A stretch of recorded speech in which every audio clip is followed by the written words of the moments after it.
Bienvenue sur Africa 24 dans cette nouvelle édition du QG Weekend. Voici les titres de l'actualité. J-1 avant l'élection présidentielle au Cap-Vert, 7 candidats sont en lice pour ce scrutin aux enjeux importants. L'occasion de faire l'état des lieux de la démocratie dans ce pays réputé pour sa stabilité. Le mécontentement des acteurs de la filière cacao en Côte d'Ivoire. Un mouvement de grève a débuté à la suite de l'appel lancé par le syndicat national agricole pour le progrès en Côte d'Ivoire notamment. Et puis un point sur les éliminatoires zone Afrique en vue du mondial 2022 prévu au Qatar. Plusieurs équipes se sont déjà qualifiées pour les barrages. Les détails à suivre dans ce journal. À l'approche du scrutin présidentiel au Cap-Vert prévu pour ce 17 octobre, l'heure est au bilan en termes de démocratie.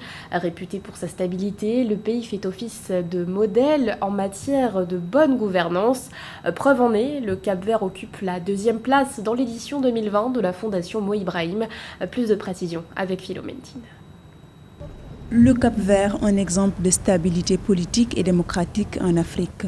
Cet archipel est pratiquement l'un des rares à éviter les crises électorales sur le continent. L'indice Mo Ibrahim 2020 classe le pays parmi les meilleurs élèves en matière de bonne gouvernance en Afrique. Il occupe le 2e rang sur 54 pays africains après Maurice, avec une note de gouvernance globale de 73,1%. Également, selon le classement 2020 des pays les plus démocratiques au monde, publié par l'indice britannique Economics Intelligence Unit, le Cap-Vert occupe le 26e rang. C'est aujourd'hui le Cap-Vert qui est pratiquement en Afrique de l'Ouest, le seul État où on observe une véritable éclaircie en matière électorale. Depuis que le Cap-Vert a choisi le multipartisme et la démocratie libérale, les élections se passent bien, sans tension. Pas de problème relatif au 3e mandat, pas de problème également de coup d'État militaire. Donc, vraiment, le Cap-Vert est un exemple de démocratie en Afrique de l'Ouest.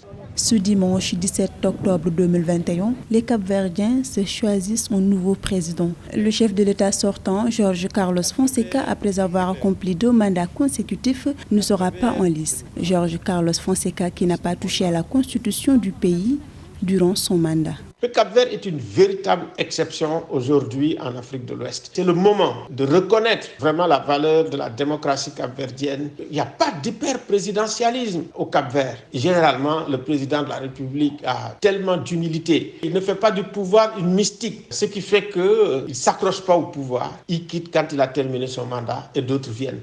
À la veille de cette élection, dans un contexte de Covid-19, les attentes de la communauté internationale et des populations sont grandes. On espère tout d'abord voir le Cap-Vert continuer à être un modèle de stabilité politique et d'alternance démocratique dans la sous-région ouest-africaine, puis amorcer sa relance économique post-Covid-19.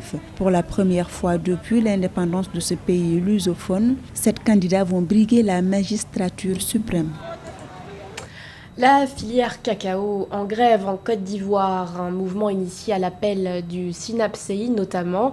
La principale raison de leur mécontentement, le non-versement d'une prime que le gouvernement s'est engagé à décaisser pour soutenir les acteurs de la filière durement touchés par la crise sanitaire à Ménéli.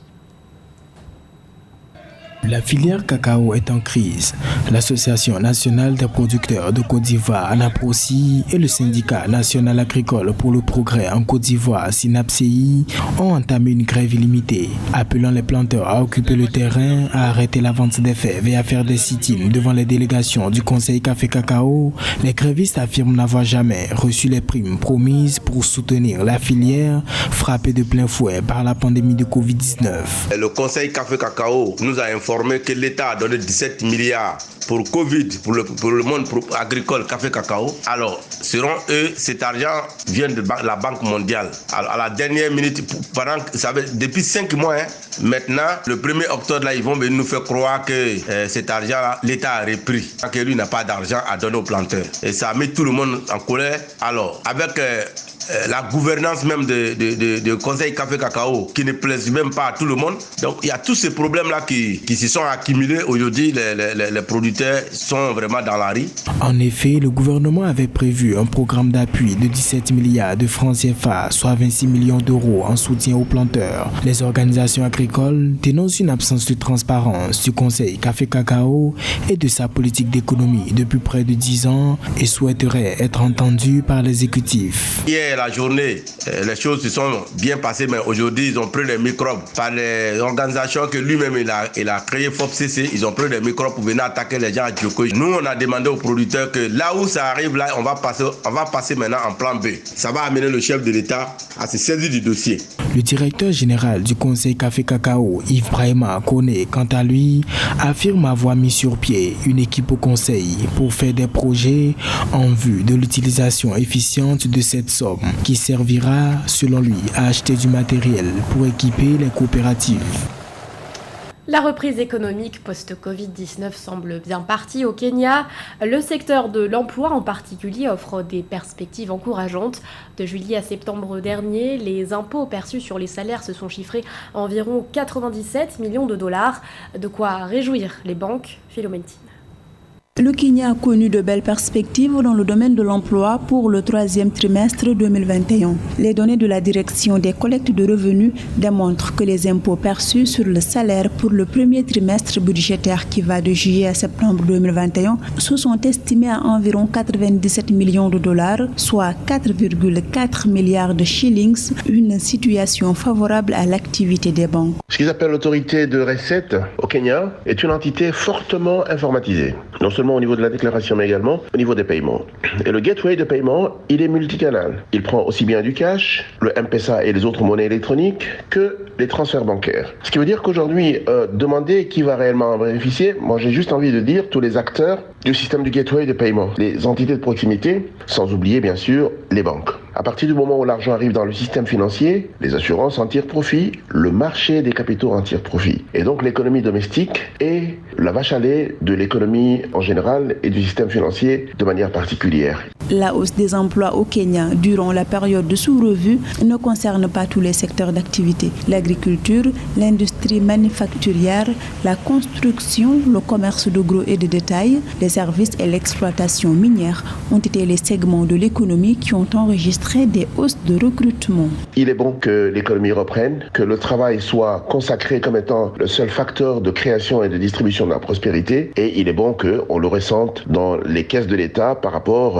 à l'impôt sur les revenus. Les grandes entreprises sont absolument dans les banques, mais les petits agriculteurs, ils sont plus sur M-Pesa et sur les autres mobile money. Depuis plusieurs mois, les prix du carburant ont connu une flambée qui n'a pas manqué de se répercuter sur le coût de la vie au Kenya. Les autorités avaient tout de même pris la décision de poursuivre avec la subvention des prix des hydrocarbures à la pompe. Cette disposition a renforcé la dynamique sur les emplois pendant le troisième trimestre 2021. Dans l'actualité également, la Côte d'Ivoire s'apprête à lancer le recensement général de la population. Il débutera le 8 novembre et prendra fin le 28 du même mois. L'occasion pour le gouvernement de collecter données démographiques, sociales ou encore économiques, précise Kabanyale, la ministre du Plan et du Développement. À noter que le début de ce recensement a été reporté. Il devait initialement s'étendre du 1er novembre au 21 novembre, mais les autorités ont été confrontées à plusieurs obstacles. Logistique d'une part pour préparer à temps la formation des agents et d'autre part sanitaire. Tous ces agents devront se faire vacciner contre le coronavirus avant d'entreprendre ce recensement. Coup d'envoi de la campagne de vaccination contre Ebola en République démocratique du Congo. Une campagne lancée ce mercredi dans la province du Nord Kivu, là où un nouveau cas a été identifié. À l'heure où les autorités travaillent d'arrache-pied pour identifier les cas contacts, 1000 doses de vaccins ont déjà été acheminées vers la ville de Goma. Roberto Bogbe. Une course contre la montre pour circonscrire la propagation d'Ebola dans une République démocratique du Congo qui a déjà connu 12 flambées de la maladie. Le gouvernement a envoyé près de 1000 doses de vaccins à Goma, dans la capitale du Nord Kivu, et 200 autres à Beni. Ces doses ont commencé à être administrées aux personnes à risque. L'OMS précise que plus de 170 contacts ont été identifiés et les équipes surveillent leur état de santé. La République démocratique du Congo est le fer de lance des efforts visant à mettre un terme à cette dernière résurgence d'Ebola, en misant sur l'expertise acquise lors de la réponse aux précédentes flambées. Kinshasa dispose de 12 000 vaccins en stock, prêts à être utilisés en cas de besoin. L'OMS a envoyé 5 tonnes de matériel d'intervention, notamment des produits thérapeutiques, des équipements de protection individuelle et du matériel de laboratoire. 200 000 $ ont également été mis à la disposition du gouvernement afin de soutenir cette campagne d'inoculation. La RDC vit cette énième épidémie de maladie à virus Ebola et ce qu'ils ont fait est la chose à faire, c'est-à-dire de circonscrire autour du cas positif, de pouvoir identifier tous les contacts et mettre en place ce qu'on appelle la vaccination en ceinture. On utilise des vaccins pour vacciner toutes les personnes qui ont été en contact avec les personnes décédées, mais également les contacts de leurs contacts. Donc tous les cas positifs qui sont décédés ou bien ceux qui sont en vie, on identifie leurs contacts comme c'est fait, on les vaccine et on continue de les suivre. La République démocratique du Congo a connu, avant cet épisode, 12 épidémies d'Ebola, dont la dernière a touché 12 personnes et fait 6 morts. Beni, une ville proche de la zone où le dernier cas a été détecté, a déjà été l'épicentre d'une épidémie par le passé. Des tests sont pratiqués au laboratoire principal de l'Institut national de recherche biomédicale du pays. Les résultats sont attendus cette semaine. L'actualité, c'est aussi un événement majeur pour les amateurs du 7e art. Le Festival panafricain du cinéma et de la télévision de Ouagadougou au Burkina Faso ouvre ses portes ce 16 octobre. Une 27e édition placée sous le thème Cinéma d'Afrique et de la diaspora. Nouveaux regards, nouveaux défis. Cette année, le film d'ouverture se nomme Atlantique. Sorti en 2019, il a été réalisé par la franco-sénégalaise Mali Diop. Un mot de sport à présent avec la fin du 4e tour des éliminatoires Zone Afrique de la Coupe du Monde de football 2022. Plusieurs équipes se sont déjà qualifiées pour les barrages. Le Sénégal notamment, mais aussi le Maroc. On fait le point avec José Douglas. Les 11 et 14 novembre, 2 dates à cocher sur votre agenda pour connaître les barragistes en vue de la qualification à la prochaine Coupe du Monde au Qatar en 2022, Zone Afrique. Si le Maroc a validé son billet, le Sénégal aussi l'a fait pour ses barrages. En ce qui concerne le Sénégal, Aliou Cissé est là en poste depuis très très longtemps. Déjà, il faut le dire, ce qui est très rare sur le continent. Cette compétition, qui n'est guère facile, et le Nigeria est convaincu. Oui, les éliminatoires pour la Coupe du Monde ne sont pas faciles pour personne. Le Nigeria, qui avait commencé avec 2 victoires, vient de faire une seule victoire sur les 2 matchs contre la Centrafrique. Des matchs qui n'étaient pas faciles. Les équipes se préparent déjà et cherchent des réglages pour le prochain tour. Les 2 derniers matchs, nous les jouerons à fond, même si nous sommes tributaires du résultat du match Angola-Égypte. De plus, ce sont des matchs internationaux et nous les jouerons avec sérieux. Il reste 2 matchs à jouer. Un match que nous allons disputer au Ghana contre le Libéria, pas facile. Et puis un deuxième pour la dernière que nous allons donc disputer à Lagos contre l'équipe du Cap-Vert qui est à 2 points derrière nous. Et nous suivrons le Mali et l'Ouganda en groupe E, l'Égypte et le Gabon en F, le Bénin et la Tanzanie en groupe J, également la Tunisie et la Guinée équatoriale en groupe B, mais surtout les rencontres Algérie, Burkina Faso, Nigeria, Cap-Vert, Ghana, Afrique du Sud ou encore Cameroun, Côte d'Ivoire. C'est vrai que sur cette marche vers la victoire, nous savons qu'il y aura des embûches, qu'il y aura des incompréhensions, qu'il y aura certainement même de l'animosité. Mais ce qui est important, c'est de garder l'esprit du football, l'esprit du sport, qui est source de fair play. À noter que les 10 équipes qui arrivent en tête de leur poule seront qualifiées pour disputer les matchs de barrage aller-retour et les 5 vainqueurs de ces matchs seront donc qualifiés pour la prochaine Coupe du Monde Zone Afrique.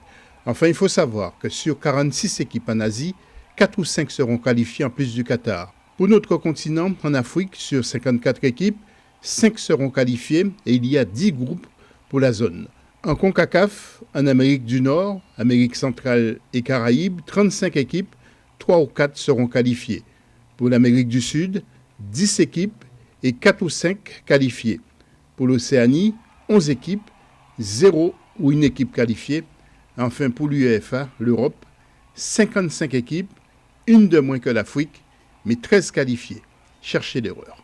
Ce journal a été réalisé par l'ensemble de la rédaction. Merci de votre fidélité. L'actualité continue sur Africa 24.